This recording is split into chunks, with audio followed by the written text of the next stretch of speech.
Salam alaikum, Zulf Laoun. Bonsoir. Vendredi, Erdogan avait en effet affirmé que le président algérien lui avait confié, lors de sa visite à Alger la semaine dernière, que la France a tué 5 millions d'Algériens durant la durée de la colonisation. Qui m'a dit cela? C'est le président algérien qui me l'a dit. Je lui ai d'ailleurs demandé de nous fournir des documents qui prouvent cela, parce que Macron ne sait pas qu'il s'est passé. Il faut le lui rappeler, a-t-il indiqué. Un communiqué du ministère des Affaires étrangères, rendu public hier en fin de journée, estime en effet que les propos attribués par Recep Tayyip Erdogan à Abdelmadjid Tebboune étaient sortis de leur contexte et insinue que le volet sensible lié à la mémoire est une affaire algéro-française. À titre de précision, l'Algérie affirme que les questions complexes liées à la mémoire nationale, qui revêt un caractère sacré pour le peuple algérien, sont des questions extrêmement sensibles. De tels propos ne concourent pas aux efforts consentis par l'Algérie et la France pour leur règlement, conclut le communiqué.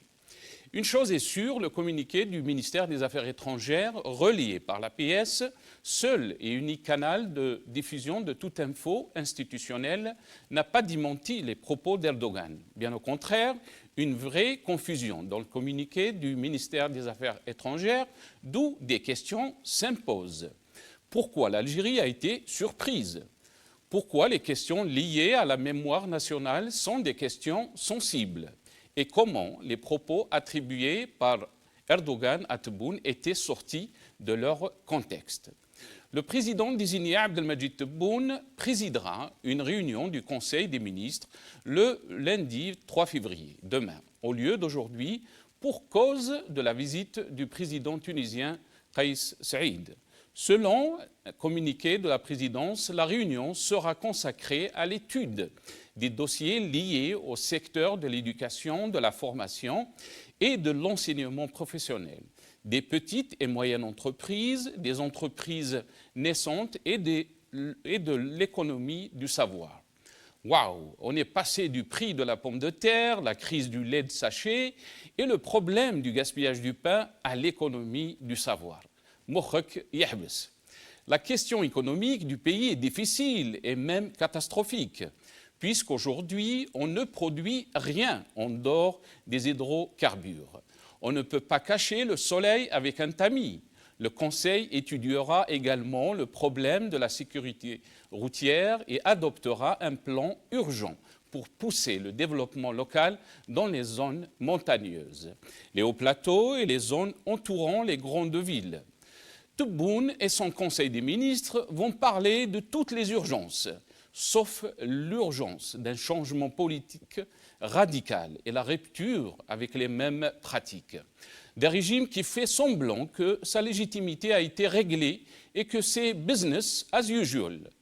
Monsieur Tebboune, on dit chez nous, men ghattiouch ash-shams bil-gharbal.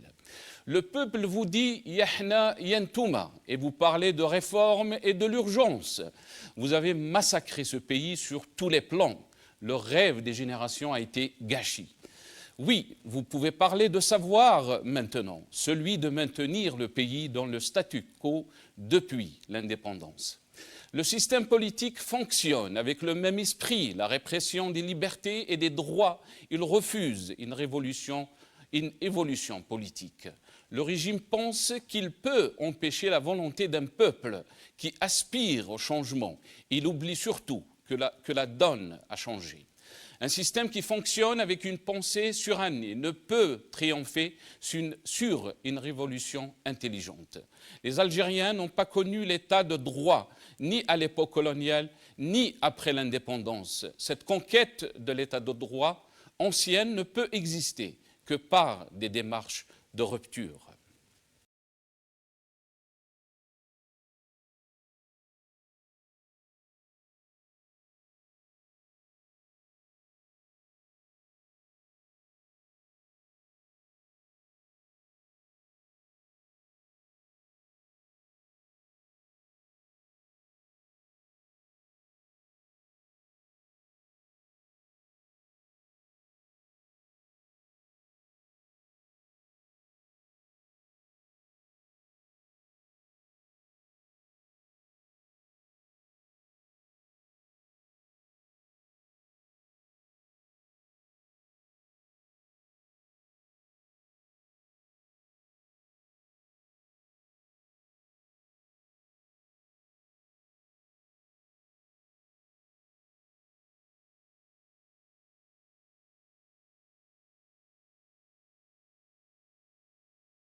Algérie, le régime se noie dans un verre d'eau. Le titre de notre émission ce soir. J'ai le plaisir pour en parler avec moi sur le plateau, professeur Nourdine Aoussat, écrivain et conférencier.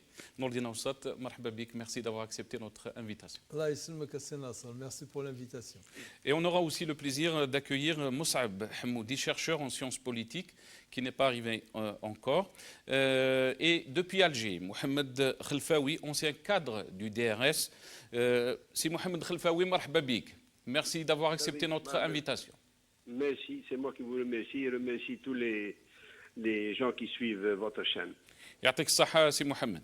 On aura aussi le plaisir d'accueillir depuis Alger Nabila Smaïl, qui est avocate et militante des droits de l'homme.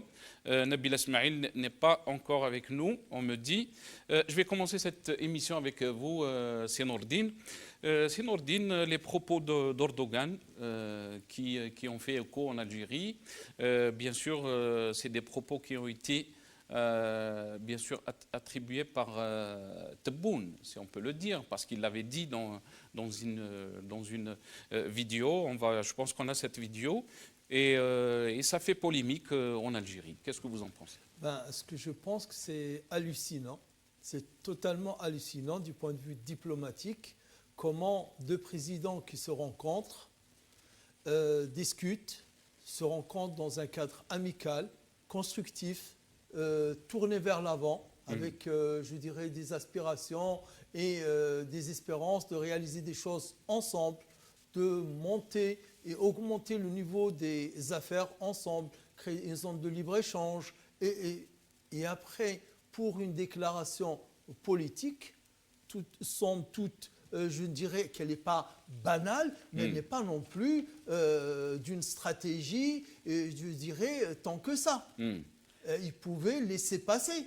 C'est-à-dire que la diplomatie algérienne pouvait ne pas réagir et laisser l'affaire entre Erdogan et Macron ou entre la Turquie et la France. Et pourquoi donc il y a le communiqué du ministère des Affaires étrangères qui dit que l'Algérie a été surprise par la déclaration faite par le président turc. Le président turc, bien sûr, a rappelé que la guerre en Algérie, que la guerre a fait presque 5 millions de morts ou plus.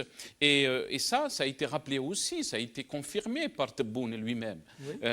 Et donc, pourquoi l'Algérie a été surprise quand il s'agit donc de faire une vraie recherche sur notre histoire? Écoute, je dirais il y a 3 points. Déjà, le premier point, que le président Erdogan demande à Tebboune de lui fournir, Majid Tebboune, de lui fournir des preuves. Je ne pense pas que Majid Tebboune puisse disposer de preuves dont il ne pourrait pas disposer les chercheurs, les historiens turcs qui travaillent sur l'Algérie. On n'a rien de plus à leur donner. Ça, du côté, je dirais, technique. Mais sinon, écoutez, c'est une chose qui est connue. C'est un chiffre qui est partagé par les historiens, de nombreux historiens.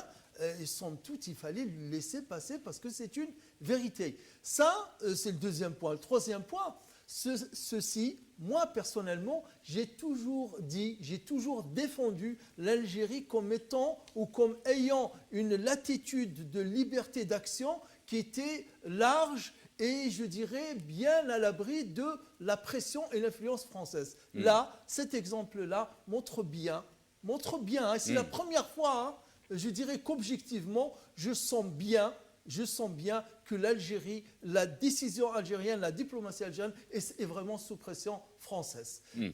Alors qu'il y a quelques mois de là, on nous disait que c'était une rupture totale, les novembristes, les badistes, et que les intérêts de la France sont en jeu. Bien sûr, la France, comme tout autre pays, défend ses intérêts, et ça, c'est tout à fait normal. Mais qu'on ne défend pas les intérêts de l'Algérie, c'est ça le problème.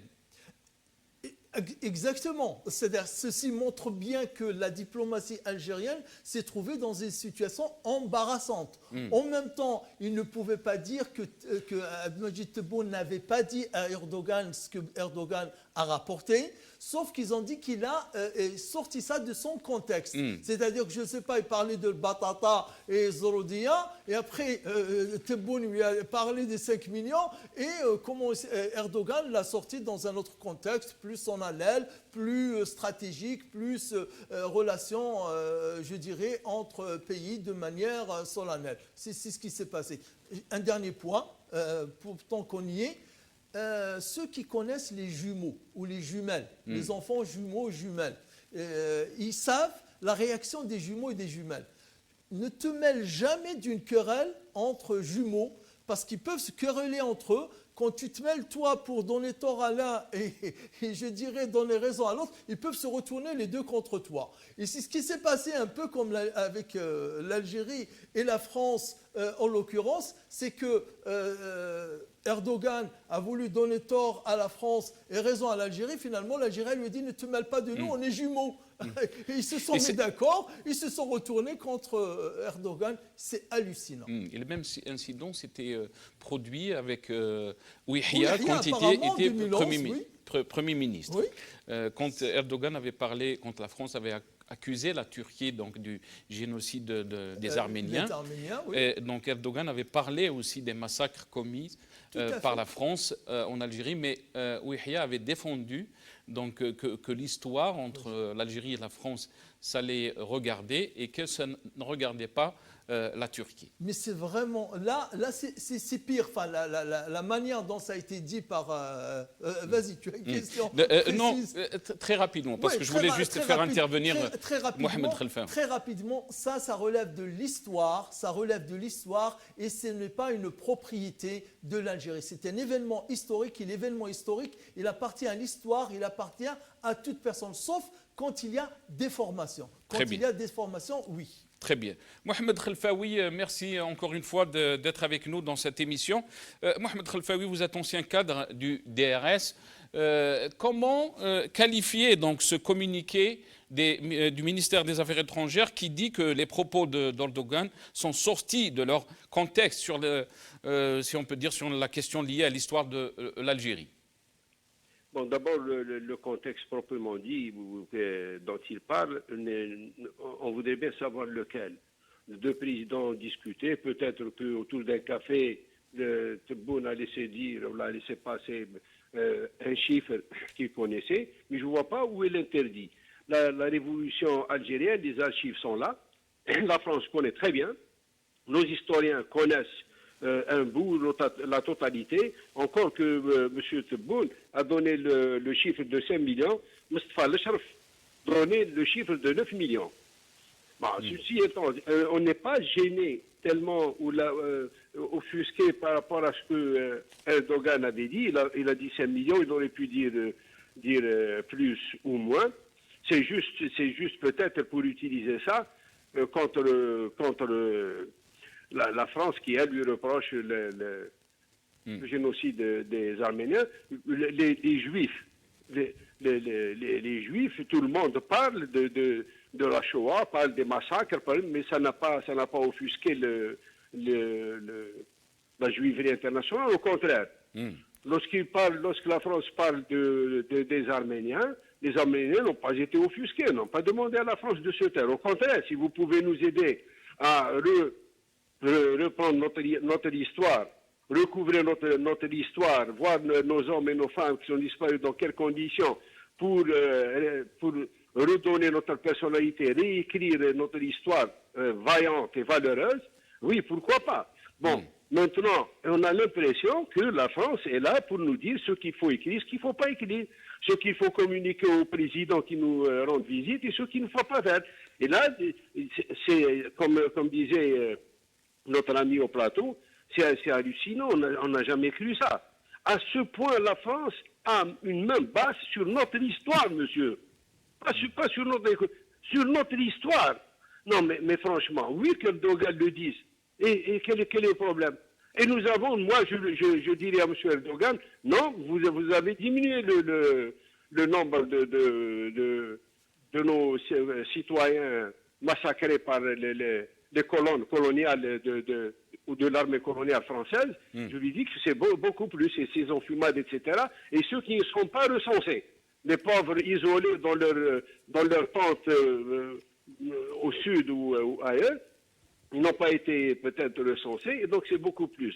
Alors je me demande, là, il fallait peut-être faire une chose, c'est se taire. Sauf s'ils ont reçu l'ordre de Paris de réagir. C'est Mohamed, pourquoi donc Oui. ces propos, si on peut dire, ou ces questions sont sensibles? Chaque fois qu'on en discute, alors on voyait très bien avant les élections du 12 décembre, il y avait donc cette démarche, cette logique qui parlait donc de faire barrage aux intérêts de la France et de changer le français avec l'anglais. Et on nous parlait donc des novembristes, des bédicistes, alors que le régime est toujours dans sa logique. Donc je dirais que depuis le départ de Boumedienne, je pense que, et M. Poutine nous l'a bien rappelé, il l'a rappelé à Ben Saleh, la souveraineté nationale est devenue quelque chose de très relatif. Lorsque Ben Saleh était chez Poutine, Poutine n'a pas hésité à lui dire un peu plus de souveraineté, Monsieur le Président. Alors je leur dirais aujourd'hui, moi aussi, à ceux qui réagissent de cette manière, un peu plus de souveraineté. Et alors, soyons faits, oui, notre président a dit ça. Et maintenant, si vous avez d'autres chiffres, donnez-nous-les.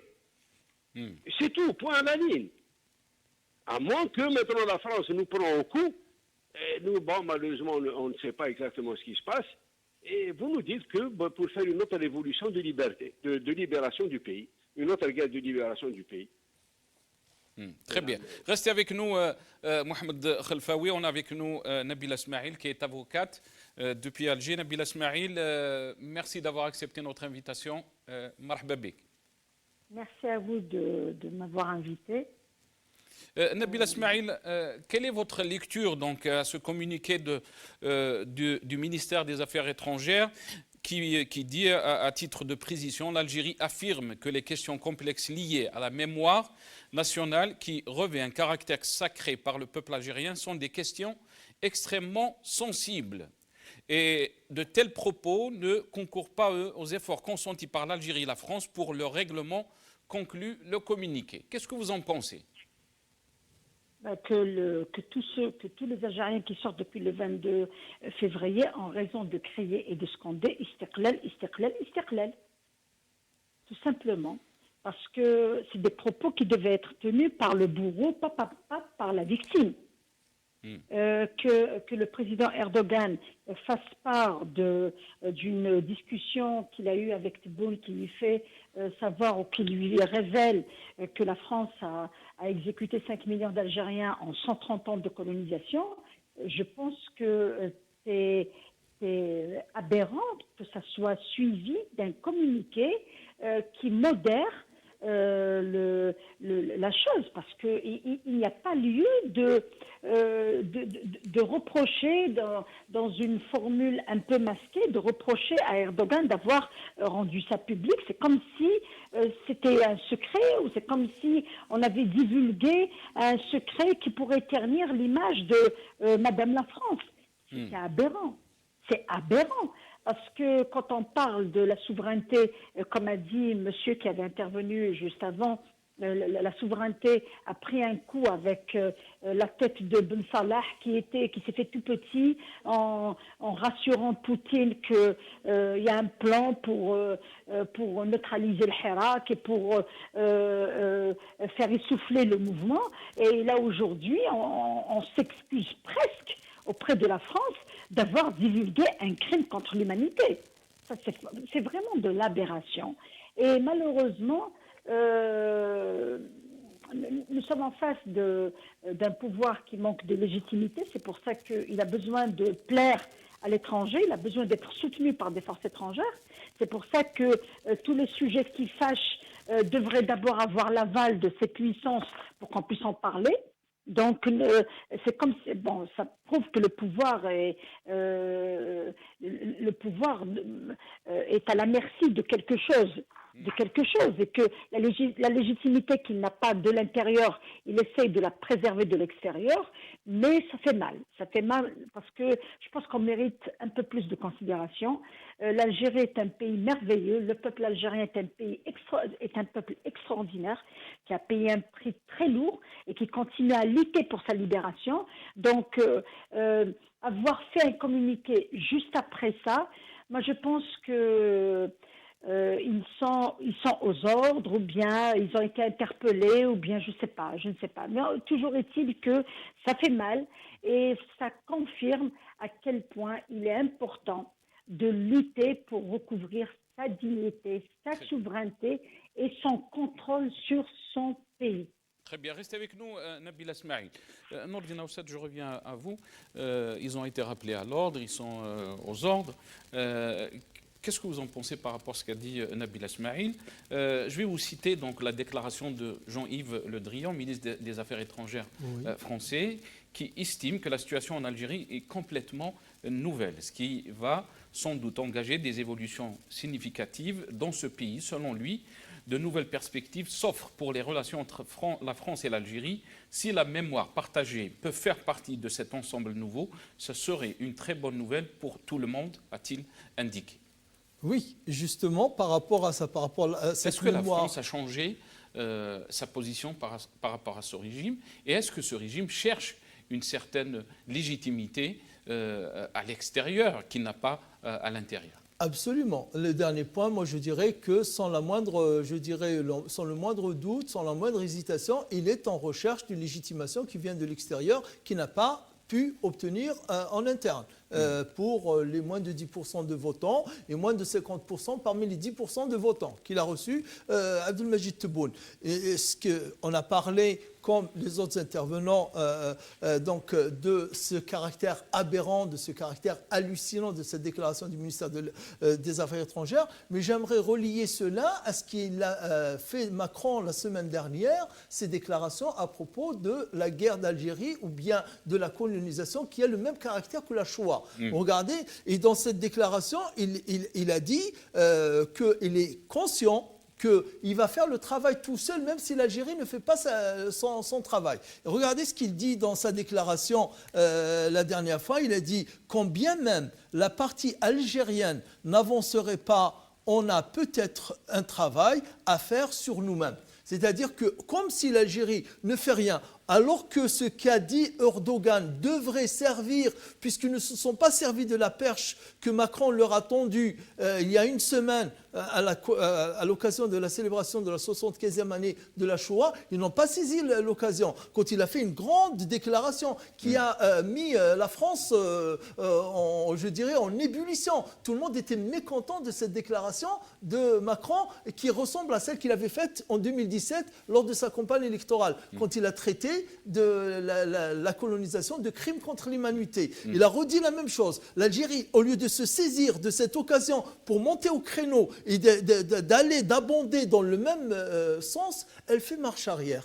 Ou elle est complètement dans la stagnation. Mais on ne comprend pas. On ne comprend pas. C'est-à-dire, qu'est-ce que ça veut dire? Ça veut dire que c'est à la France de faire et de décider quel caractère donner à cette mémoire. Et ensuite, l'Algérie, on va suivre. On n'a pas le droit nous-mêmes de constituer notre propre, je dirais, synthèse, notre propre, je dirais, bilan de cette mémoire. Mais encore une fois, ça montre l'état de fébrilité, l'état vraiment, je dirais, de sous-pression dans laquelle se trouve le pouvoir algérien par rapport à la France. Et c'est dommage, vraiment, vraiment dommage. Très bien. Mohamed Khelfaoui, Nordina Oussad parle donc de cet état de fébrilité de ce régime. Et quand M. Jean-Yves Le Drian parle donc d'une situation complètement nouvelle en Algérie, il parle de nouvelles perspectives s'offrent pour les relations entre la France et l'Algérie, alors qu'on avait entendu Macron faire donc dire et qualifier les élections ou donc les élections présidentielles on prend note. Il avait parlé qu'on prenait note, que la position de la France n'était pas vraiment claire. Et maintenant, on voit un changement un changement de langage, un changement de cette relation entre l'Algérie et la France. Qu'est-ce que vous en pensez? Ben, écoutez, Macron d'abord, en faisant le pas, lorsqu'il comparait le crime colonial à la Shoah, c'est déjà un pas de reconnaissance parce qu'il s'est engagé lors de sa campagne électorale de mettre au clair cette chose, enfin cette histoire, comment cette chose, pardon, hein, c'est notre histoire, ou leur crime contre l'humanité. Aujourd'hui, ce crime est dénoncé par un président, je dis ami, c'est un pays musulman, ils sont venus là, et les gens ne l'acceptent pas, je sais pas, on dénonce un crime contre l'humanité, c'est, je crois, le devoir de tout un chacun de dénoncer ce crime. Pour ce qui est de M. Le Drian, soit qu'il est informé, c'est-à-dire qu'ils ont préparé ça avant même le 12 décembre, soit qu'il fait des propositions ou qu'il a fait des propositions, puisque lorsque le ministre des Affaires étrangères et Le Drian en personne avance des choses comme ça, on ne peut que prendre note. Et vous l'avez dit. Et pour le prendre note, ça veut dire qu'il sait ce qu'il avance. Et c'est ce qu'il avance, et il n'y a que le peuple algérien qui n'est pas informé.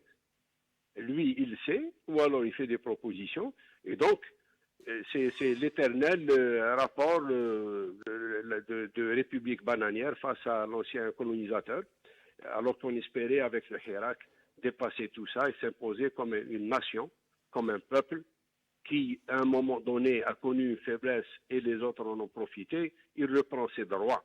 L'État algérien a repris ses droits et l'Algérien lui-même se reprend non pas en tant que colonisé, mais en tant que personnalité algérienne dont l'histoire est là pour dire ce qu'il a pu faire et ce qu'il est capable de faire.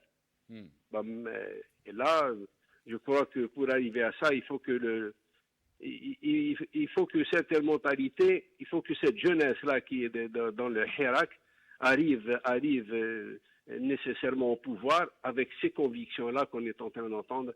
Peut-être qu'on avancera. Mais Mohamed Khelfaoui, ce que vit l'Algérie est historique avec cette révolution. Et est-ce que vous pensez que ce n'est pas le moment de faire la lumière et toute la lumière sur cette histoire? Et pourquoi donc ce régime, bien sûr, qui est aux abois, un régime qui n'a pas de légitimité, n'arrive pas donc à prendre cette opportunité et d'essayer donc de faire la lumière sur cette histoire? On a espéré, tout le monde, tous les Algériens avaient espéré voir le régime regarder désormais sous un autre angle, celui d'une réalité d'un pays qui se veut être là, une jeunesse qui s'engage à prendre ses responsabilités dans ce troisième millénaire. Et malheureusement, l'erreur, la faute, je dirais, du régime, c'est justement, ils sont en train de montrer au peuple et aux États que la manifestation pacifique, Silmiya, ne répond pas ou n'obligera pas à répondre aux revendications. C'est-à-dire que le peuple du monde entier, si vous voulez revendiquer, il faut donc passer à autre chose. Voilà que notre peuple, depuis pratiquement une année, Bissilmiya, de manière très civilisée, avec un engagement, qu'est-ce qu'il a demandé? Il demande quelque chose de très simple. Très simple. Une élection présidentielle honnête. Avoir un président derrière lequel il y a une population qui s'engage avec lui, qui demain, s'il leur donne de serrer la ceinture, on lui a refusé ça. C'est-à-dire que cette Silmiya-là, ils sont en train de dire ça, c'est l'image qui se dégage. Chaque vendredi, confirme que le pouvoir n'entend pas la Silmiya, et donc, peuple du monde entier, c'est la Silmiya, voilà ce qu'elle est. Malheureusement, mais nous devons rester dans cet axe, dans cette stratégie. Ceci étant, je ne sais pas, peut-être je vais déborder un petit peu en parlant du Hirak, peut-être que vous allez des questions de tout à l'heure. Si vous voulez, je les laisse, sinon je... Oui, bien sûr qu'on parlera du Hirak. et aussi de ce Conseil des ministres qui va se tenir demain. Restez avec nous, Mohamed Khelfaoui. On a été rejoint donc par Moussab Hamoudi, chercheur en sciences politiques. Moussab, marhaba bik, merci d'être avec nous. Merci pour l'invitation. Bonsoir à toi, les invités et aux téléspectateurs. Moussab, donc si on revient un peu très rapidement, bien sûr qu'on avait avancé avec les invités sur cette question, donc les propos attribués à Tebboune. Erdogan, bien sûr, avait parlé que Tebboune lui a confié que donc la guerre d'Algérie a fait plus de 5 millions de martyrs, si on peut dire ça. Bien sûr, les histoires peuvent avancer des chiffres beaucoup plus, des historiens. Comment donc vous voyez cette réponse ou ce communiqué des ministères des Affaires étrangères, bien sûr sorti très rapidement pour éclaircir, si on peut dire, donc cette question, propos sortis de leur contexte, et on nous parle aussi que la question complexe liée à la mémoire nationale. Qu'est-ce que vous en pensez? C'est directement une position de faiblesse, parce que cette déclaration déjà dite avancée par le ministère des Affaires étrangères n'est pas récente, et Erdogan ne s'est pas appuyé sur une discussion intime ou de tête à tête, mais cette déclaration a été déjà faite dans les médias, donc il y a quelques semaines. Et donc, ici, ça met à mal la diplomatie algérienne qui est un peu en situation de ping-pong. Donc, il y a deux joueurs, Erdogan pour la Turquie, Emmanuel Macron pour la France, qui ont une dispute géopolitique et stratégique. Donc, à chaque fois que Macron brandit contre Erdogan l'éventail kurde, Erdogan réplique avec l'Algérie. Sauf qu'ici, l'Algérie devrait se saisir de cet argument et devrait même non pas attendre que Erdogan l'utilise, mais l'avancer elle-même, parce que c'est une question de mémoire. Les questions de mémoire sont, il faut le rappeler, des questions de souveraineté. Et justement... Et ici, pourquoi elle ne le fait pas maintenant? Pourquoi?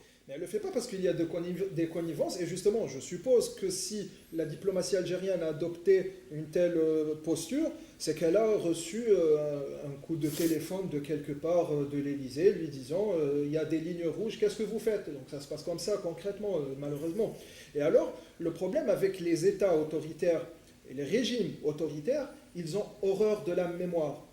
C'est une constante dans tout régime autoritaire, il a horreur, mais vraiment horreur de la mémoire, parce que la mémoire, elle donne une identité et un enracinement à la population, et c'est ce qui fonde l'État-nation et son identité.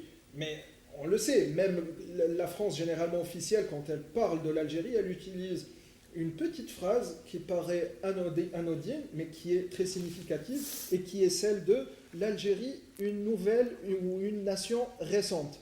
Ça veut dire que l'Algérie est née avec 62. Or, non, l'Algérie, c'est beaucoup plus profond, c'est loin dans l'histoire, et ça a une identité, et il y a des crimes qui ont été commis sur cette terre, et les acteurs devront rendre compte. Donc il y a ici une double problématique de la diplomatie algérienne, c'est de laisser le flux et des informations et des archives et le travail des historiens pour éclairer les vraies versions sur l'histoire algérienne.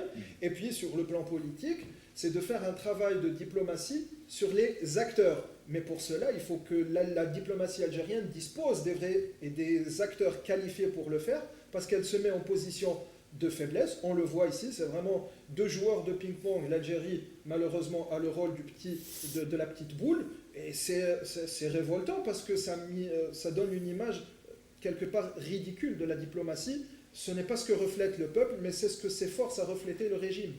Et comment vous trouvez donc cette déclaration de Jean-Yves Le Drian qui parle donc d'une situation complètement nouvelle, et ça par rapport à la situation politique, ce qui va sans doute engager des évolutions significatives dans ce pays? Est-ce que la position de la France a changé? Est-ce qu'il y a eu des négociations donc, par rapport à ce communiqué? Et si on peut dire aussi cette déclaration de Jean-Yves Le Drian. Jean-Yves Le Drian a bien joué son jeu, parce qu'il n'a pas commencé par légitimer quelque part ce régime. Il a attendu tant de visites, et notamment celle de la Turquie. Donc Erdogan a vraiment mal calculé son choix parce qu'il a choisi de soutenir plutôt les régimes autoritaires plutôt que la population, dans le cas algérien. Et donc, c'est sur cette position que s'est appuyé, et d'autres, parce qu'il y a eu les Émirats, il y a eu tant de visites diplomatiques, et donc il est en position de confort, Jean-Yves Le Drian, parce il ne fait pas l'exclusivité, il n'a pas fait des démarches insolites, c'est un peu, oui, je fais comme les autres, donc voilà, c'est le fait accompli, il y a un gouvernement contesté, il le sait très bien, pas légitime, il le sait très bien, mais les affaires des États et des nations doivent avancer. Donc justement, et c'est pour ça que même si la visite de Jean-Yves Le Drian ne donne pas un caractère très légitimant à ce régime, d'ailleurs il n'a pas formulé de phrase directement légitimante, mais ça veut dire qu'on peut commercer, qu'on peut échanger, qu'on peut continuer des affaires en l'état. Très bien. Madame Nabila Smaïl, je reviens à vous. Pourquoi le régime n'essaye pas d'écouter son peuple et d'essayer d'avoir cette légitimité qui lui donnera de la force à défendre les intérêts de notre pays? Pourquoi il est toujours dans sa logique? Il ignore donc cette révolution, il ignore les revendications du peuple, a changé donc cette phase, a changé de régime. En fait, la France a toujours considéré l'Algérie comme étant sa chasse gardée. Donc, le fait d'avoir eu cette succession d'événements, à commencer par la déclaration de Erdogan, le commentaire du ministère des Affaires étrangères, le communiqué ou la phrase du ministre des Affaires étrangères français, tout ça obéit à des tractations qui ne vont jamais être mises à jour parce qu'il y a des tractations secrètes entre les pays et qui visent malheureusement à sauvegarder les intérêts d'un pays au détriment des peuples de l'autre pays qui est un pays faible sur le plan diplomatique, sur le plan de légitimité. Et on l'avait vu avec Ben Saleh quand il s'est déplacé en Russie. C'est les propos qu'avait tenus en ce moment-là avec Poutine. Avec Poutine. Les gouvernements totalitaires, où la dictature règne, où la volonté du peuple n'a jamais été respectée, ont toujours besoin d'avoir un soutien extérieur en échange des intérêts qu'il faut préserver, les intérêts de ces pays qu'il faut préserver. Maintenant, l'équation, c'est tu es avec moi, je sauvegarde tes intérêts et tu me maintiens au pouvoir. L'équation, c'est celle-là. Donc la volonté du peuple dans tout ça, ni la France, ni les autres pays occidentaux n'auront intérêt à voir l'émergence d'une réelle démocratie en Algérie, parce que qui dit démocratie dit autorité du peuple, souveraineté du peuple, et l'autorité du peuple à contrôler ses richesses et à contrôler son économie.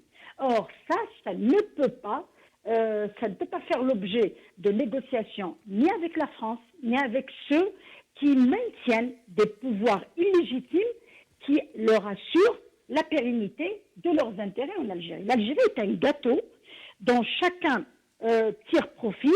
La France se légitime par les 130 ans de civilisation qu'elle dit avoir apporté aux Algériens, alors que si on remonte à l'histoire, on verra que l'homme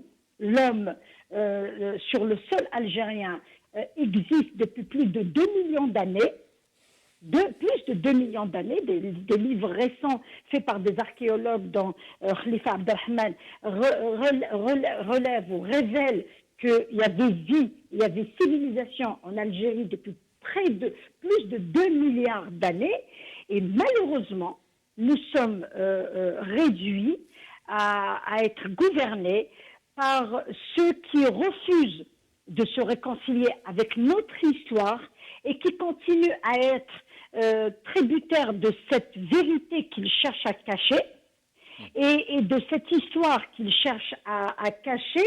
Et quand on refuse de regarder son histoire en face, on ne peut pas construire l'avenir. Regardez l'Allemagne et la France. La Deuxième Guerre mondiale qu'est-ce qui est resté de la France après les bombardements de l'Allemagne, Première et Deuxième Guerre mondiale?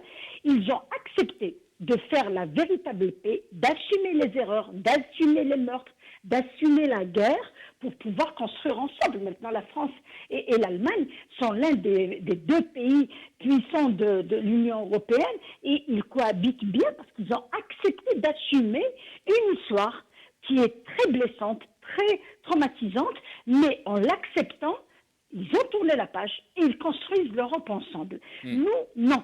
Nous, ils font tout pour rester esclaves de cette histoire qu'il faut cacher, des archives que la France ne veut pas donner parce que ça pourrait impliquer des dirigeants encore vivants. Parce que sinon, pourquoi signer des accords d'Évian pour que les archives ne soient pas remises à l'Algérie qu'après 50 ans d'indépendance, 50 ans d'indépendance étant dépassés, nos archives n'ont pas été encore remises. Pourquoi ?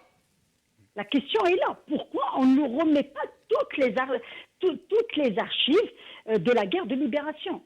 Pourquoi? Donc, vous savez, tout est dans l'intérêt économique, l'intérêt des puissances étrangères en Algérie. Maintenant, Erdogan qui essaye de relancer une aide économique, des investissements, c'est des milliards et des milliards et des milliards de dollars qui risquent de passer à côté de la France et de la communauté européenne. Erdogan est dans une autre logique et malheureusement, beaucoup vont se dire que la volonté du peuple est complètement ignorée. C'est une vérité. Toutes ces tractations, tous ces clins d'œil, toutes ces aberrations qui touchent à la souveraineté de l'État algérien, tout ça ne fait mal qu'au peuple. Il ne fait mal qu'au peuple. Nous avons ici, comme le disait monsieur, c'est une partie de ping-pong. Malheureusement, c'est une partie de ping-pong où les jeux ne sont pas respectés, les règles du jeu ne sont pas respectées. Il y a un perdant, il y a forcément... il y a un gagnant, il y a forcément un perdant qui perd beaucoup. Il perd beaucoup. Très bien, restez avec nous, Nabil Asmaï. Mohamed Khelfaoui, si on revient un peu sur cette question dont vous voulez donner votre avis, donc cette révolution qui entame son 12e mois, mais ce régime, Tebboune et son conseil et son gouvernement font en sorte que la situation est normale et business as usual, comme on dit, et alors que la rue, elle est là, que le peuple est en train de sortir toutes les semaines pour dire clairement qu'il faut qu'il y ait un changement radical. Demain, donc, il y aura ce Conseil de ministres et on nous dit qu'on parlera des dossiers liés au secteur de l'éducation, de la formation et de l'enseignement professionnel, des petites et moyennes entreprises naissantes et de l'économie du savoir. Alors qu'on sait très bien que les économistes, les experts en économie parlent d'une situation catastrophique. D'abord, si vous permettez, je voudrais juste ajouter un mot, parce que je n'arrive pas à comprendre cette réaction. La deuxième, après Wihiyad, maintenant c'est notre nouveau gouvernement. L'Algérie a bien condamné certains génocides. Je me rappelle celui du Rwanda, par exemple, ou d'autres peuples. On ne peut pas interdire à quelqu'un de dénoncer un génocide. Ça n'appartient pas à moi, parce qu'il s'agit de mes enfants ou il s'agit de je ne sais quoi. Oui, j'ai vu un massacre. Maintenant, que le monsieur accepte ou n'accepte pas, moi je dénonce ce massacre. Mon ami, si j'interviens pour lui dire non, c'est que je protège le meurtrier. Moi, je veux pas le protéger, s'il vous plaît. C'est un peu dans ce schéma. Revenons à votre question. Le Hirak, le mouvement populaire, est en train de faire un travail pédagogique. Il essaie d'expliquer dans toute la Silmiade. On espère peut-être qu'il s'essoufflera à un moment donné. Malheureusement, on espérait voir les choses évoluer réellement parce que ce qui est demandé, c'est quelque chose de fantastique, c'est voire même l'idéal de tous les peuples. Et je parlerai de notre peuple, le peuple algérien. Et l'idéal peut être atteint par de petits changements qui qui ne nous envoie pas vers des dépenses ou des risques ou autre chose. D'autant plus que, justement, en parlant des risques, on parle de la menace sécuritaire. Et la menace sécuritaire ne peut avoir en face d'elle, si on veut vraiment l'annihiler, si on veut bloquer toute velléité qui tenterait de porter préjudice à notre pays, il faut former le front intérieur d'abord. Le front intérieur.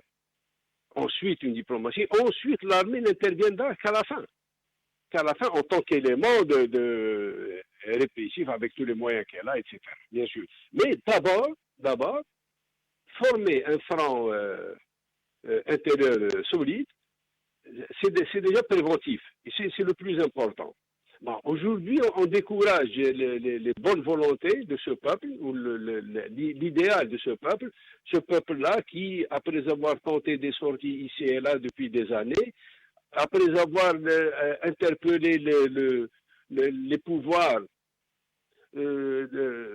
particulièrement je pense au Haraga, c'est-à-dire je vais mourir dans la mer pour tenter une vie plus digne, et ne pas mourir ne pas être enterré dans ma patrie. Bon, normalement, on devait essayer des solutions. Aujourd'hui, le peuple est sorti, Kamel. Tout le monde, le cumul de ces problèmes, le cumul de ces insatisfactions, de cette malvie, le peuple a compris qu'à l'origine, en fait, finalement, c'est ce système de gestion politique qui est malade. Il faut le changer, et c'est bon pour tout le monde. Et c'est bon pour tout le monde. On n'aura plus ni Isaba, ni Shkara Ta'dahm, ni un tel prend toutes les entreprises, l'autre ne prend rien du tout, etc. C'est-à-dire la naissance d'une mafia politico-financière ou économico-financière qui prend tout le pays. Le peuple demande donc à travailler pour aller dans le sens d'une ouverture de la société et que les choses aillent dans le bon sens.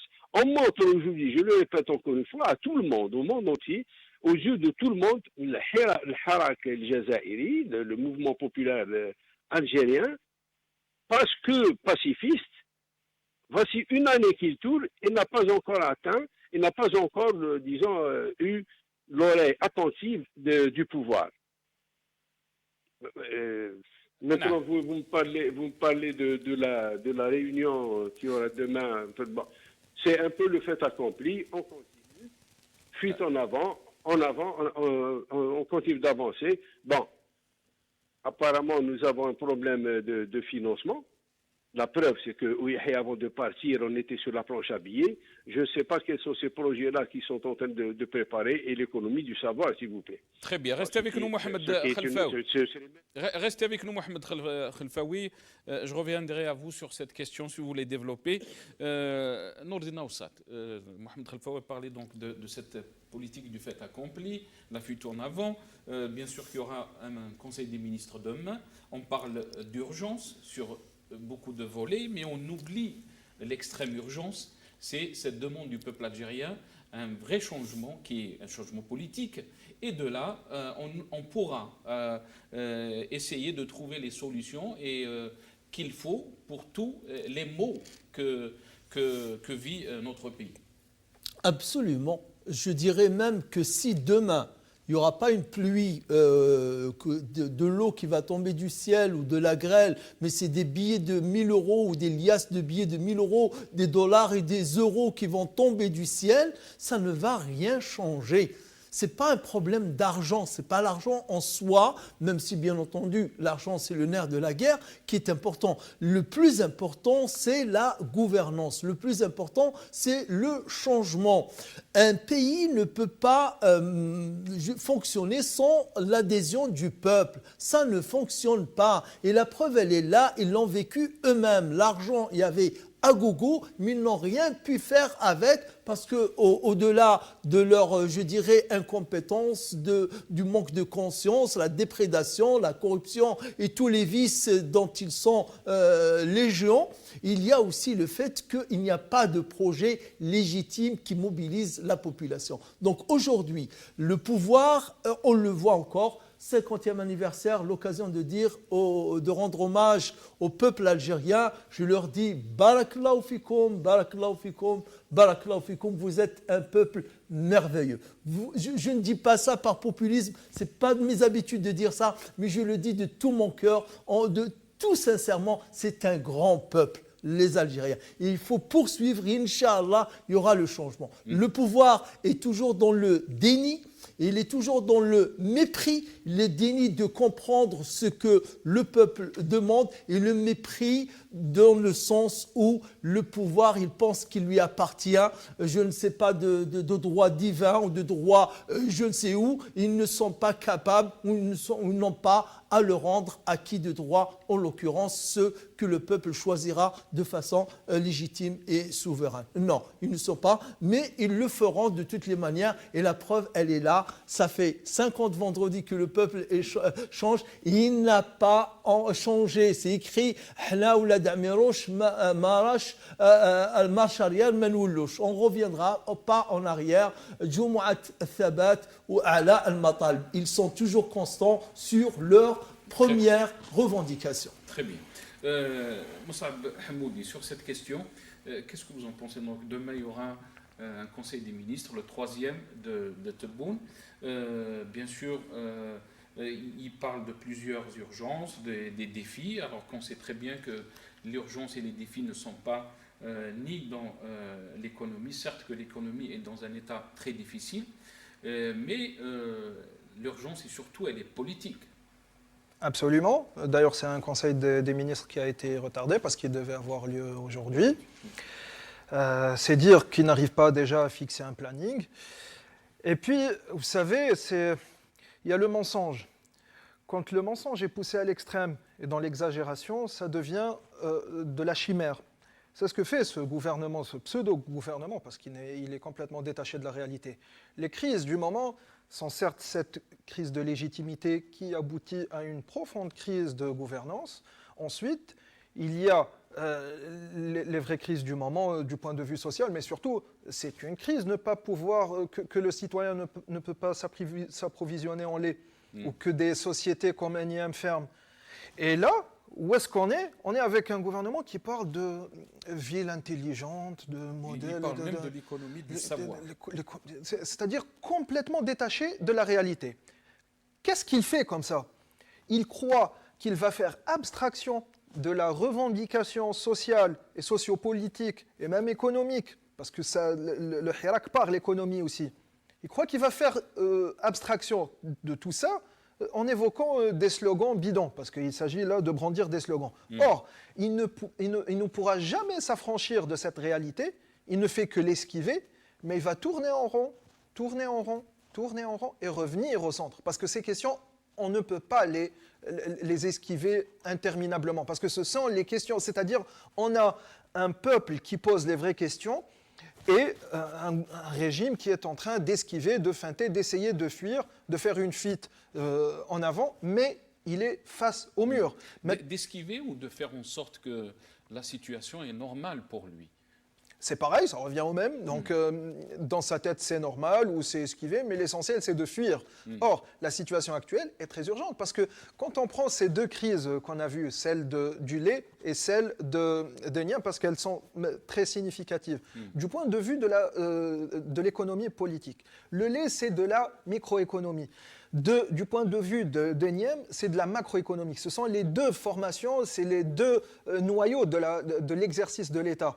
Quand on voit par exemple le lait dans d'autres pays, pas forcément développés, quand on voit une société comme Al-Mara'i, une multinationale en Arabie Saoudite, c'est un autre pilier de l'économie, au point que même si des pays comme l'Arabie Saoudite ou comme les Émirats n'ont pas assez de terre pour élever les vaches qui produisent de lait, ils vont les chercher ailleurs en Australie et partout ailleurs en Singapour. Que fait l'Algérie? C'est une crise. En Algérie, là où on a toutes les steppes et tout le territoire, Enyam, c'est catastrophique parce que c'est une société nationale, elle devait alimenter la bourse algérienne. Or, quand on prend la bourse algérienne, qu'est-ce qu'il y a? Quelques 5 banques et le secteur de la banque s'alimente de l'informel. Donc, elle ne donne rien à l'économie nationale. C'est-à-dire que ce régime nous enfonce, et s'enfonce lui-même par la même occasion, parce que c'est vrai que la population la sent, mais le régime va la sentir encore plus, il nous engouffre dans une crise interminable et il est urgent, justement, c'est pour ça que personnellement je suis adepte de l'escalade et de la pression, parce qu'il est en train d'engouffrer la nation dans une crise interminable qu'on va payer cher. Or, il ne se soucie guère de cela, et donc cette fuite en avant ne peut pas être réalisée interminablement. Ce régime va tôt ou tard se rendre compte à l'évidence qu'il est en face d'une profonde crise et qu'il doit la résoudre. Maintenant, comment la résoudre? Ou bien aller écouter, entendre ces revendications populaires, ou bien faire la sourde oreille, et ça ne marche pas. Donc tôt ou tard, il faut le presser, il faut plus de pression pour qu'il arrive à avoir le déclic de raison. Très bien. Nabil Ismail, par rapport à ce qu'a dit Moussab Hamoudi, est-ce que vous pensez que c'est une question de temps pour qu'on arrive à ce changement espéré par le peuple algérien, alors que le régime est dans sa logique, bien sûr, de feinter, d'essayer de faire durer au maximum donc, cette situation pour que les Algériens s'enlacent. Comment vous voyez les choses évoluer? Je pense qu'il faut d'abord comprendre que la carte que joue le pouvoir actuellement, c'est la carte de la provocation.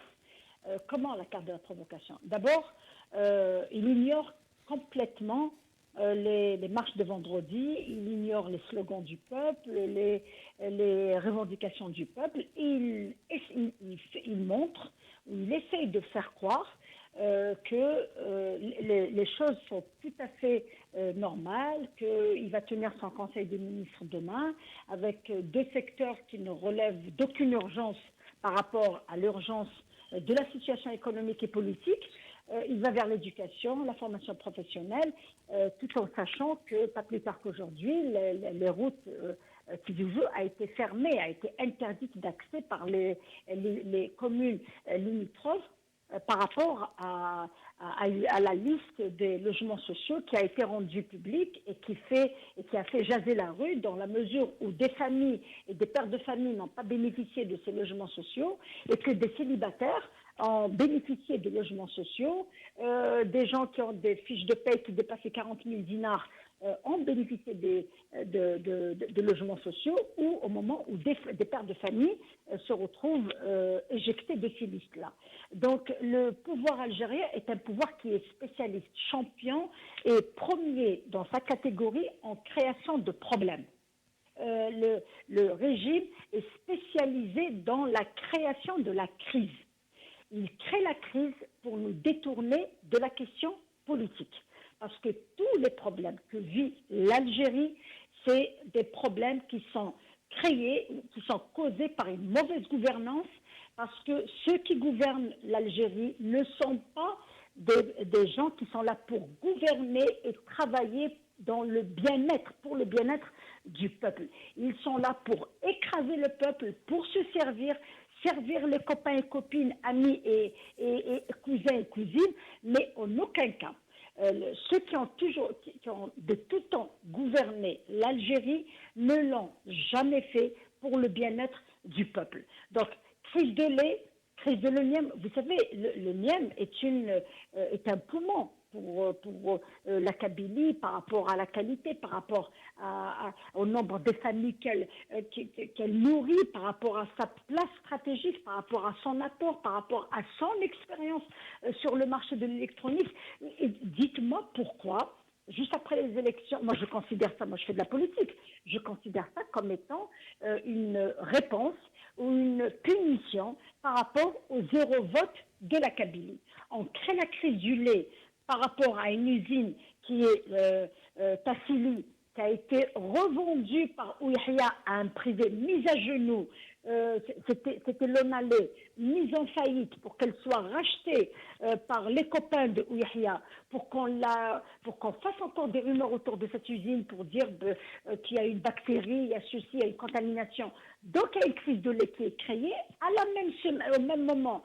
La mise en chômage technique de tous les ouvriers de l'Union, et à la même semaine, on publie la liste des logements sociaux attribués à tort et à travers, sans aucune lecture sérieuse, sans aucune étude sérieuse des cas sociaux. Donc, c'est des crises qui sont créées par ce pouvoir pour nous détourner de la question politique, parce qu'il ne faut pas ignorer qu'en ce moment, au moment où on parle de crise, leur commission pour préparer leur constitution est en train de travailler avec les experts désignés par le même président, par Tebboune, qui était un ministre de Bouteflika.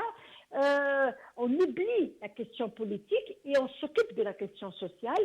Pourquoi? Pour essayer d'avoir un peu de temps pour consulter, pour préparer un modèle de constitution comme ils veulent.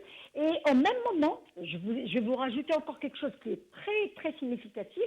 À la même période, on programme les affaires de tous les détenus politiques, notamment les personnalités. Le 9 février. Le 9 février, c'est Fodel Boumala. La décision de Samer Blarbi, c'est demain. Le procès de Bourga'a, c'est jeudi prochain, le 12. Les procès en appel de Wiza Hnoun et Saïd Bouteflika, c'est le mois de février, le 17 ou le 18. Le procès de Ouihia, c'est le 15 et le 16. Donc, cela pour dire qu'il faut occuper et nous, on joue ailleurs. Donc, le problème de l'Algérie est un problème politique. Très bien, très bien. Par excellence. Je tiens à vous ajouter quelque chose uniquement. Très rapidement, Madame Nabila Smaïl, très rapidement, parce que je dois laisser le temps pour les autres invités. J'ai été outrée de voir que l'Algérie venait d'octroyer 150 millions de dollars à la Tunisie qui, selon la télévision algérienne, vit une crise économique sans précédent. 150 millions de dollars viennent d'être versés à la banque tunisienne pour relancer l'économie tunisienne. Alors ça, si ce n'est pas de la provocation, si ce n'est pas du plaventrisme ultra dramatique, je ne peux pas appeler ça autrement. Est-ce que la légitimité coûte cher donc? La légitimité coûte Très cher. bien, restez avec nous Nabila Smaïl, restez avec nous s'il vous plaît. Mohamed Khalfaoui, on revient donc qu'est-ce qu'a fait ce gouvernement et qu'est-ce qu'il peut faire? Si on voit comment le gouvernement de Bedoui n'a rien fait, il était dans les mêmes problèmes et on sait très bien que ce gouvernement ne pourra rien faire pour changer, alors que les Algériens sont toujours dans la rue pour demander un vrai changement.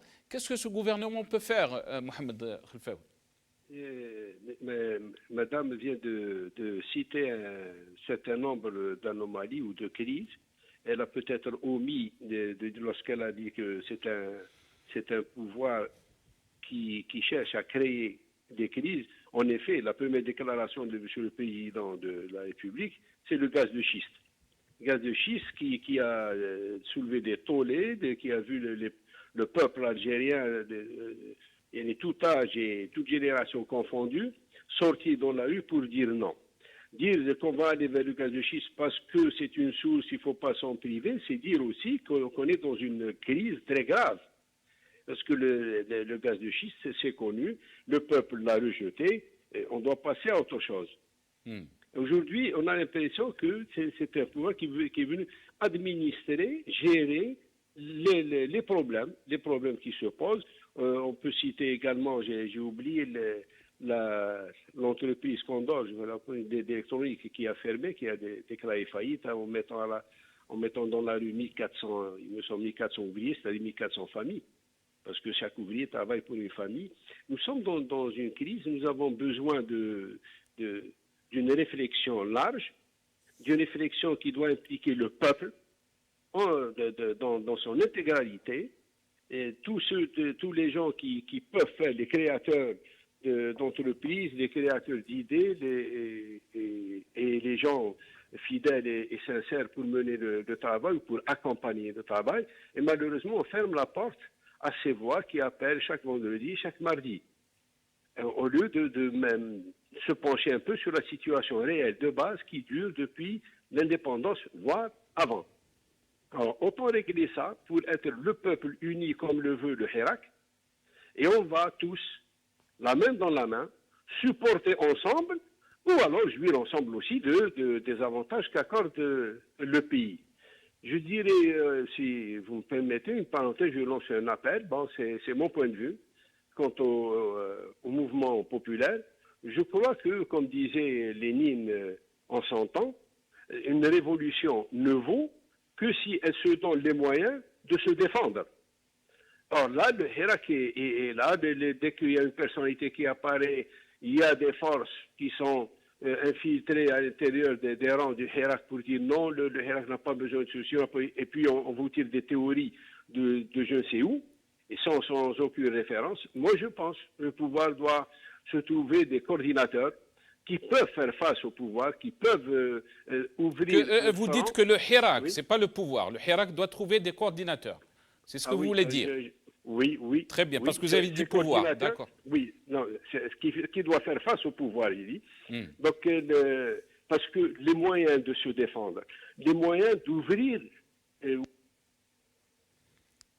Mohamed Khelfaoui, je pense qu'on a perdu Mohamed Khelfaoui. On l'a perdu, on me confirme. Espérons qu'il...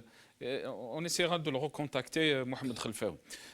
Nourdine Aoussat, sur cette question qui est très importante, bien sûr, on parle d'une année, on est à 3 semaines d'une année de cette révolution historique, mais aussi il y a une certaine peur, il y a une vraie peur aussi sur la continuité de cette révolution et l'aboutissement par rapport à ces revendications.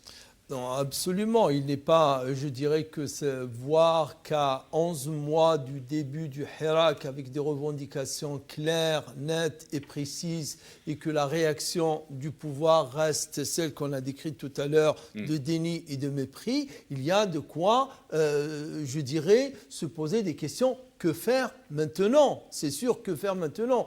Est-ce que c'est juste une question de temps et continuer à sortir encore quelques vendredis, ou il faudra faire quelque chose, comme dit frère Moussab, faire de l'escalade, se donner d'autres moyens? Il est certain qu'il faut se poser des questions.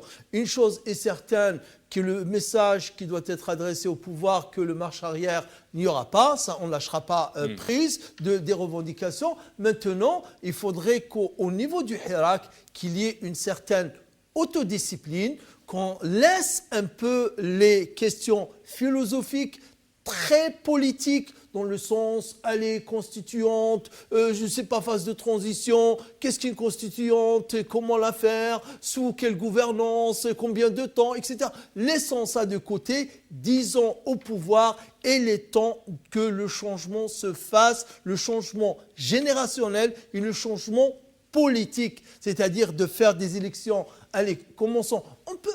Ça, c'est mon avis. Après, chacun a son avis et personne n'est tenu, je dirais, de se taire ou d'imposer son avis aux autres. Allez, il n'est pas légitime, ce président. Mais est-ce qu'il a compris que ça y est, c'est fini pour eux, il faut changer? S'il a compris d'une manière ou d'une autre, ça y est. Passons rapidement aux élections législatives pour avoir une Assemblée nationale légitime émanant du peuple, bien sûr avec tout le changement du mécanisme pour y arriver, à savoir la loi électorale, mécanismes électoraux, etc. Et ensuite, un gouvernement qui sera issu de cette Assemblée nationale, parce que c'est ça, dans une démocratie, le gouvernement, il est formé en fonction de la majorité qui est au Parlement. Et à partir de là, on a un gouvernement légitime, on a une Assemblée nationale légitime, et après cela, déjà, on a l'adhésion du peuple, qui va se reconnaître dans son Assemblée nationale, qui va se reconnaître dans le gouvernement, et un début de changement. Et après, toutes les autres questions, le changement de la Constitution et le reste va arriver. Et le gouvernement, je suppose, dans l'état où nous sommes en Algérie, il n'y a pas une majorité qui va se dégager, il va y avoir un gouvernement d'union nationale, et c'est ce qui demande le peuple. Et cet élan-là, cet enthousiasme, ce retour d'espoir pourra nous sauver et nous tirer d'affaire, Inch'Allah. Inch'Allah, très bien. Moussab, le régime est toujours dans le déni, bien sûr. il ne veut pas que les choses changent, surtout politiquement. Comment vous voyez donc la révolution continuer? Quels seront les défis pour les Algériens? Déjà, il faut savoir déjà comment les Algériens sont. Actuellement, nous avons une population qui a une solution pour tout problème et on a un régime qui a un problème pour toute solution. Donc, c'est déjà, ça donne une idée. Pour les Algériens, il faut continuer dans la mobilisation et ils n'ont pas d'autre choix que de l'accentuer. Parce qu'ici, maintenant, il y a deux chemins qui s'offrent. Ou bien la politiser et aller dans le chemin de constituer ne serait-ce qu'une coordination, je viens de l'avoir écouté, une coordination du Hirak pour dialoguer avec le régime. Mais pourquoi on choisirait cette voie-là? Est-ce que le régime, lui, a dit qu'il est apte, qu'il est en position d'écouter cela? Moi, je suis capable d'accepter cela à une condition. Pourquoi le régime, la police politique ne constitue pas une coordination pour dialoguer avec le Hirak, d'ouvrir un canal? Allez, ni dialogue, ni négociation, ouvrir un canal. Donc, il faut savoir qu'actuellement, le paramètre central dans cette relation polarisée entre le Hirak et entre le régime, avec toutes ces composantes, que ce soit la présidence, que ce soit l'état-major, que ce soit la police politique, c'est le paramètre de l'invisibilité. L'état-major et tous les militaires connaissent qu'il y a Hirak, mais ils ne savent pas c'est quoi. C'est une masse humaine, une marée humaine, donc on le dit. Mais le Hirak lui-même, il sait qu'il y a un régime, il a une façade, d'accord, il a quelques ondes d'influence, mais on ne sait pas qui est derrière, dans ses profondeurs. La police politique, certains postes clés, on ne sait pas qui est derrière. Donc le jeu actuellement avec que veut gagner ce régime pour détruire le Hirak, c'est de le pousser à montrer sa tête pour la décapiter, parce que c'est ce qu'il sait faire. Et le Hirak sait que, autant que marée, le coup de sabre dans un fleuve d'eau ne porte aucun mal. Donc, quel est le pari de la population du Hirak? C'est d'intensifier, de continuer à mettre la pression par toutes les formes, surtout, je ne reviens pas sur Pacifique, Silmiya et tout ça, il n'y a pas besoin de revenir sur cela, parce qu'après une année, c'est une formation, c'est un cursus de Silmiya qu'a appris ce peuple. Donc il faut le pousser à se montrer et à admettre que son fait accompli n'est pas efficace contre l'accomplissement du fait de la révolution algérienne. Parce que c'est quoi le projet finalement du régime? C'est toujours d'humilier ce pays. Et j'aimerais saluer la mémoire d'un grand monsieur, Abdelhamid Mehri, qu'on vient de célébrer. Voilà. Oui. Mais ça peut aller de Abdelhamid Mehri jusqu'à cette citoyenne, Baya, qui a été kidnappée aujourd'hui et relâchée en pleine autoroute, kidnappée à la Grande Poste, relâchée à la Grande Route. Elle est cancéreuse. Cancéreuse, en plus. C'est ça le projet de ce régime, et c'est pour ça qu'il faut le presser. Quand on parle des Haraga, il faut en parler, parce qu'il faut savoir que ce phénomène est sans précédent de l'histoire de l'humanité. Depuis la nuit des temps, il n'y a pas eu ce phénomène. On l'a eu en Algérie, des gens qui quittent leur pays et ils savent qu'ils peuvent mourir sur le chemin. Donc, ici, cette question de coordination, c'est pour le Hirak, c'est hors de question, parce que ici, c'est une incitation à identifier et à polariser. Parce que quand on dit identifier, ça veut dire quoi? Identifier, les gens se rassemblent selon des affinités. Les affinités, c'est directement une division, parce qu'il y en a qui sont pour, il y en a qui sont contre. Et donc, ça fragilise énormément et de manière conséquente le Hirak. Non, c'est hors de question. Il faut continuer la pression et privilégier l'escalade plutôt que la représentation politique. Très bien. Je pense qu'on a une petite vidéo, Moussab, de Baya, Khalti Baya, on l'appelle, je pense. Elle était là depuis le 22 février. Chaque semaine, elle sortait. Bien sûr que nous la saluons. Elle est cancéreuse. Rabbi Shfiha, Inch'Allah. On essaiera de l'écouter. كما قالوا في الصعيد رحت الصباح سقت شهداء ما لقينا لا سيكوريتي ولا بوليس في حاجه ومن بعد قلت نروح نشوف في اوضه كنت مع وحده وخمسه هكاك ولاد ولا كنا نتمشاو من لا كرون بوست نتمشاو غير البلاصمون وهما يتبعوا فينا يتبعوا قبل ما نوصلوا لهذيك ساحه اوضه هجموا علينا كاين اللي هربوا وحنايا انا حكموني واحد شدني من اليد قال لي تروحي معايا قلت له غير بشويه باش كان يدي مرضى بيان سور ومن بعد ضربني كي قلت له وين نروح كي شغل لساني هنايا ضربه مشيت معاه قلت له بلا تضربني نمشي معاك ركبوني الطوموبيل البيضاء تاعهم هذيك داروا بعد حطوني كي شغل لوطوروت دي باتيمون كي سقسيت داروا لي غلطة حاولوا يقلبوا لي الصاك شافوا دواوات حاولوا الخمادر تاعي دوايا كي قلت له هذيك على ما رجعتهاليش قال لي انا ثانيك عندنا السطر وروحي الحراك ينفعك وراحوا خلاوني حكمت ترونسبور الحمد لله يعني. دونك ما داوكش الكوميساريه ما رحتيش كاع؟ ما داونيش الكوميساريه لا الطوموبيل مشات من بعد حطوني طالي طول تخلقت الداخل الحمد لله. الطوموبيل هذوك لي فورغون هذوك البيوضه هذوك لي فورغون بيوضه واللي كانوا معاك؟ كانوا معايا ما طلقوهمش كاينين دو جون وواحد كبير انا ما نعرفهمش مي داوهم هذوك ان شاء الله بركي يطلقوا سراحهم هذا المكان. حسبي الله ونعم الوكيل. حسبي الله ونعم الوكيل. Donc elle a été embarquée puis abandonnée sur l'autoroute.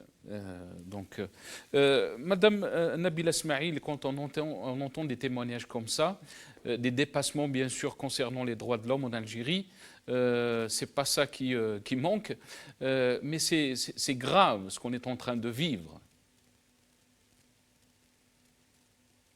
Nabila Ismail? Ah, on me dit qu'on a perdu Nabila Ismail. Mohamed Khelfaoui est avec nous?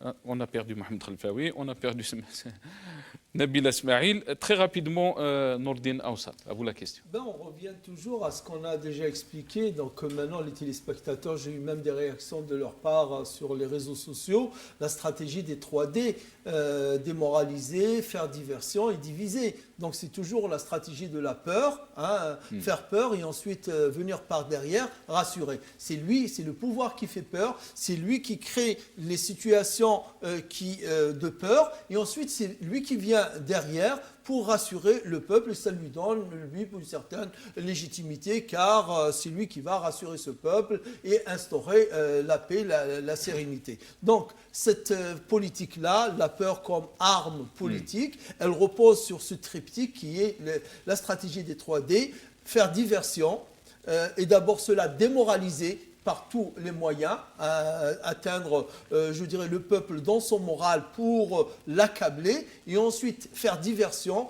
en créant des problèmes ici et là pour détourner l'attention sur les problèmes stratégiques. Et le troisième D, c'est de créer de la division. C'est ce qu'il est en train de faire le pouvoir. Une dame comme celle-là qu'on a vue plusieurs fois sur les réseaux sociaux, presque chaque semaine, on la voyait sur son fauteuil roulant avec les fils, etc. Prends cette dame, mais c'est honteux, c'est pas digne, même du point de vue moral, du point de vue de la dignité, nif. Je peux dire des choses qui vont peut-être faire mal. Parfois même l'ennemi extérieur n'ose pas aller à certaines pratiques que des concitoyens, que des nationaux, que des Algériens font à leurs frères et à leurs sœurs, et en l'occurrence à une mère. Très bien. Je vais passer à Mohamed Khelfaoui. Après, je passerai à vous, Moussab Hamoudi. Mohamed Khelfaoui, je ne sais pas si vous avez entendu donc, le témoignage de ce qu'on appelle Khalti Baya, donc cette dame qui a été embarquée, bien sûr qui est malade, cancéreuse, Rabbi Shfiha, et qui a été abandonnée sur l'autoroute. Oui. Les excès, nous les avons vus depuis très longtemps. Les dépassements, la déconsidération de la nature humaine, mais pour ce qui nous concerne, la déconsidération du citoyen algérien. Et comme vous le voyez, même une femme n'a pas été épargnée. On se rappelle également des filles qui ont été amenées dans un commissariat et des mises à nu, déshabillées. Tous ces excès-là, là c'est le pouvoir qui doit réagir. Là c'est le président de la République lui-même, parce que ça il s'agit du peuple entier. Ce n'est pas un cas isolé, c'est un cas du Hirak. Le peuple est là, c'est des dépassements, c'est un outrage à la nature humaine. à notre sœur ou mère, on ne l'accepte pas, évidemment. Mais qu'est-ce qu'on peut dire plus que ça? Est-ce qu'ils ont vraiment besoin qu'on leur dise ces mots? Ces gens-là qui l'ont fait descendre de la camionnette ou de je ne sais quel véhicule, l'abandonner sur l'autoroute et partir. Est-ce qu'ils ont besoin qu'on leur dise que ce qu'ils viennent de faire là est contre toute morale? Très bien. Mohamed Khelfaoui, il ne me reste pas beaucoup de temps. J'aimerais juste entendre ce que vous pensez par rapport aux défis qui peuvent faire face à cette révolution. On en parle bien sûr, elle est constante, elle est forte, elle est historique. Presque une année que les Algériens sortent. Mais quels seront les défis dans les semaines à venir face à ce régime qui ne veut pas accepter qu'il y ait un vrai changement en Algérie? Je voudrais, puisque vous me permettez de rebondir sur la question, tout à l'heure, lorsque j'ai parlé, j'ai dit coordination. Water, c'est-à-dire dans mon esprit, c'est comment pouvoir faire ouvrir, j'allais dire un front. C'est le mot qui est venu à ma bouche, mais peut-être, mais une autre face qui, elle, soutient, encourage, sur laquelle puisse s'appuyer le Hirak, mais ce n'est pas nécessairement monter des têtes pour être décapité ou autre, non, c'est pas ça. Mais n'est-il pas utile, en ce moment, de réfléchir sur une manière, d'une organisation du Hirak ou une organisation autre qui vient en appui au Hirak, c'est-à-dire quelque chose qui va permettre de lui donner du souffle, de donner de l'envergure, voire de l'envergure, il en a, le peuple quand il sort, c'est toute l'envergure de la nation, on entend bien là. Je ne diminue rien de Hirak, je suis élément intégré dans le Hirak, je crois que tout le monde le sait, mais je voudrais voir que cette révolution magnifique, cette belle jeunesse, je voudrais la voir quand même soutenu, peut-être encore une fois encadré, encore une fois des hommes devant, c'est-à-dire avoir, je ne dirais pas encore une fois une locomotive, mais un sens Très bien. Dans le sens de... C'est compris, c'est Mohamed Khelfaoui, parce qu'il ne me reste pas beaucoup de temps, je m'excuse. Est-ce que vous voulez rebondir, Moussaab Hamoudi, sur ça, très rapidement? Absolument, il faut savoir qu'ici, il y a quelqu'un, enfin une entité qui détient le pouvoir et une entité qui le conteste. Et donc l'offre politique, elle ne viendra pas du Hirak parce qu'il ne détient rien. Il réclame, il revendique. Donc s'il y a un pas à faire, ça vient essentiellement de l'institution militaire, c'est à elle de faire le premier pas. Il y a plusieurs formes, elle peut en choisir la plus claire comme la plus signifiante. Mais en tout cas, le Hirak, s'il veut l'inciter à faire ce premier pas pour abréger le temps, il doit aller à la pression. Mais le Hirak, bien sûr, ce n'est pas un parti politique, ce n'est pas une organisation, il n'a pas de projet. Son seul projet, c'est un idéal, c'est la liberté. Et vous pensez que c'est ça sa force? C'est absolument, c'est sa grande force, c'est son atout, et c'est ce qui va faire de lui un cas d'école. Très bien. Nourdine Aoussa, très rapidement, par rapport à cette question. Écoute, il est certain, le Hirak, c'est le peuple algérien, dans toutes ses diversités. Donc, créer un encadrement, une représentation, ce n'est pas possible, et je ne pense pas au-delà de son utilité, de son efficacité. Ce qu'il y a, c'est une chose, cessons de parler des points qui seraient importants, qui seraient, je dirais, qui ont leur valeur.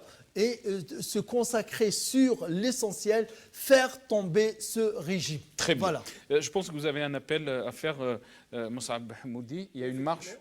Parce que nous sommes dans cette logique ici à la diaspora d'escalade. Donc il y a d'abord un sit-in le 8 février devant Total, la société Total, pour faire pression. Et ensuite, il y aura une marche le 16 février qui ira de République à Bastille. Ça commence à 13h. Donc pour Total, c'est pareil, ça commence à 13h. Donc on demande à tous les Algériens de la diaspora, que ce soit de l'intérieur de la France ou de l'extérieur, de venir et d'effectuer ces mouvements de pression. et pour soutenir aussi nos frères en Algérie qui eux aussi devront choisir le chemin de l'escalade et de la pression. Moussab Hamoudi, merci d'être avec nous aujourd'hui, chercheur en sciences politiques. Nordine, professeur Nordine Aoussat, écrivain et conférencier. Merci à vous, c'est Nordine. Mohamed Khalfaoui qui était avec nous depuis Alger, ancien cadre du DRS. Et merci à Maître Nabila Smaïl, qui est avocate et militante politique. On est arrivé donc à la fin de cette émission et je vous dis,